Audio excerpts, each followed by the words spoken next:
சொல்றேன், மக்கள் பணத்துல இருந்து ஒரு பைசா கூட தொடமாட்டோம்.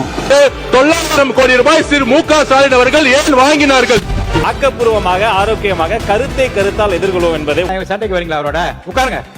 ஒண்ணு மேகதாட்டு டேம் கட்டணும், இல்ல மேகதாட்டு டேம் கட்டக்கூடாது. இதுல இந்த ஆட்சியில சட்டமன்றத்துல உண்மையிலே சிறப்பா யாரு செயல்படுறான்னு நீங்க நினைக்கிறீங்க? 5வது ராஜ்மோகன். இவரோட பேச்சு ஒவ்வொன்றும் தெளிவா இருக்குங்க. எதிர்கட்சிக்காரங்களே இவரை பாராட்டுற அளவுக்கு பேசுவாரு. ஆக்கப்பூர்வமாக ஆரோக்கியமாக கருத்தால் எதிர்கொள்வோம் என்பதை உங்கள் மூலமாக தெரிவித்துக் கொள்வோம். 4வது ஆதவ் அர்ஜுனா. நம்ம தளபதிக்கு ஒண்ணுனா ஃபர்ஸ்ட் ஆளா வந்துருவாப்ல.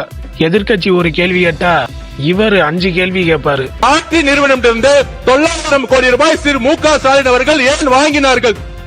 முதலமைச்சர் விஜய் புதிய அரசியலின் புது அலையாக நம்ம கனவையெல்லாம் பூர்த்தி பண்றவரா இருக்காரு.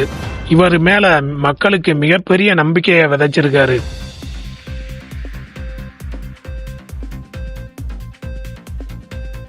இவரோட ஆட்சி பொற்கால ஆட்சியா இருக்கும்னு நம்ப வச்சிருக்காரு. சொல்றேன், மக்கள் பணத்துல இருந்து ஒரு பைசா கூட தொடமாட்டோம், தொடவும் விடமாட்டோம், தொட்டா விடமாட்டோம், இதுக்கு முன்னாடி தொட்டவங்களையும் விடமாட்டோம். 2வதா சௌமியா அன்புமணி. மக்களுக்கான குரலா பாட்டாளி மக்கள் கட்சியை சேர்ந்த சௌமியா அன்புமணி அவர்கள் பேசுறாங்க. ஒவ்வொரு பிரச்சனையும் தெள்ள தெளிவா புள்ளி விவரத்தோட பேசுறாங்க.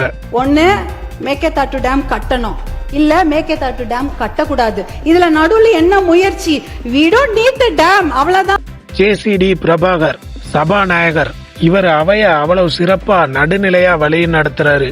இவரோட ஆளுங்கட்சியா இருந்தாலும் சரி எதிர்கட்சியா இருந்தாலும் சரி நடுநிலையா பொதுவான கருத்தா சொல்றாரு. ஏன்னா சண்டைக்கு வரீங்களா? அவரோட உட்காருங்க. ஒழுங்கினமா நின்னீங்க, நான் நடவடிக்கை எடுப்பேன். உட்காருங்க. இந்த 5 பேர்ல சட்டமன்றத்துல யாரு மாசு பண்றான்னு நீங்க நினைக்கிறீங்க? அவங்களோட எந்த விஷயம் உங்களுக்கு ரொம்ப பிடிச்சிருக்குன்னு மறக்காம கமெண்ட்ல சொல்லிட்டு போங்க. நமது சேனலில் தாவேகா மற்றும் தளபதி விஜய் சம்பந்தப்பட்ட வீடியோக்கள் மட்டுமே வரும். அதனால் நம்ம சேனலை சப்ஸ்கிரைப் பண்ணி வச்சுக்கோங்க.